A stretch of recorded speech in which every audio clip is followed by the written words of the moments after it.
Moving on to the next coming attraction, it's called Intensive Silvopasture.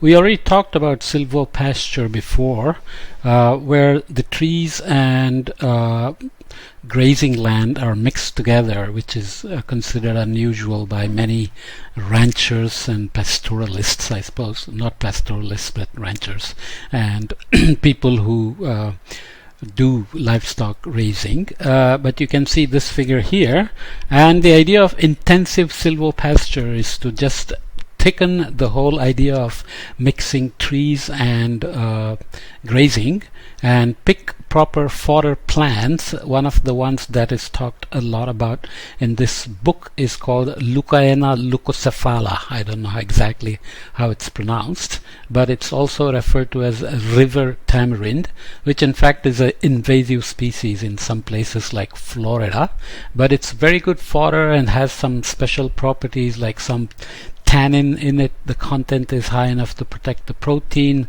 which makes the cattle get fatter and the milk get better, and you can see the sheep and goats grazing here as well with full udders. So this is considered, but you can also see how thick this grazing silvopasture is. This is what intensive is all about. And you can see another picture here of the same thing with pasture here and the Leucaena leucocephala that you can see here in the background with other trees mixed in. But the idea is that this looks almost like a uncontrolled wild jungle, but it's made intentionally thick mixture of trees and pasture to increase the carbon sequestration, soil quality of the fodder, both from the pasture grasses and from the trees, and different animals can be grazed, cattle and goats and so on.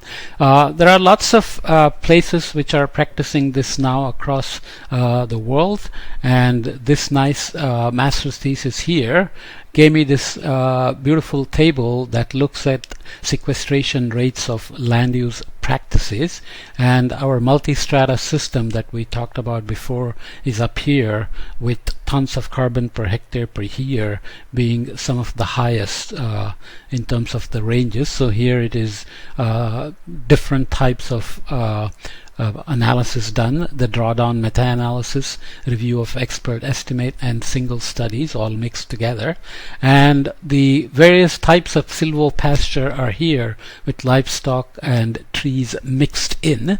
So there is silvopasture, there is intensive silvopasture with timber up to 10 tons of carbon per hectare per year. That is pretty high compared to some of the other land use practices like regular agriculture, crop rotation, regenerative agriculture, and so agroforestry and so on down here. And we also have intensive silvopasture here around 5 tons of carbon per hectare, pasture to silvopasture, and fodder trees and blocks and so on. So intensive silvopasture is another solution that is considered a coming attraction here. Lots of economic advantages as well by doing this, which come with some numbers, but these are obviously not universal numbers. Again, depends on the climate, the kind of tree mix you want to pick.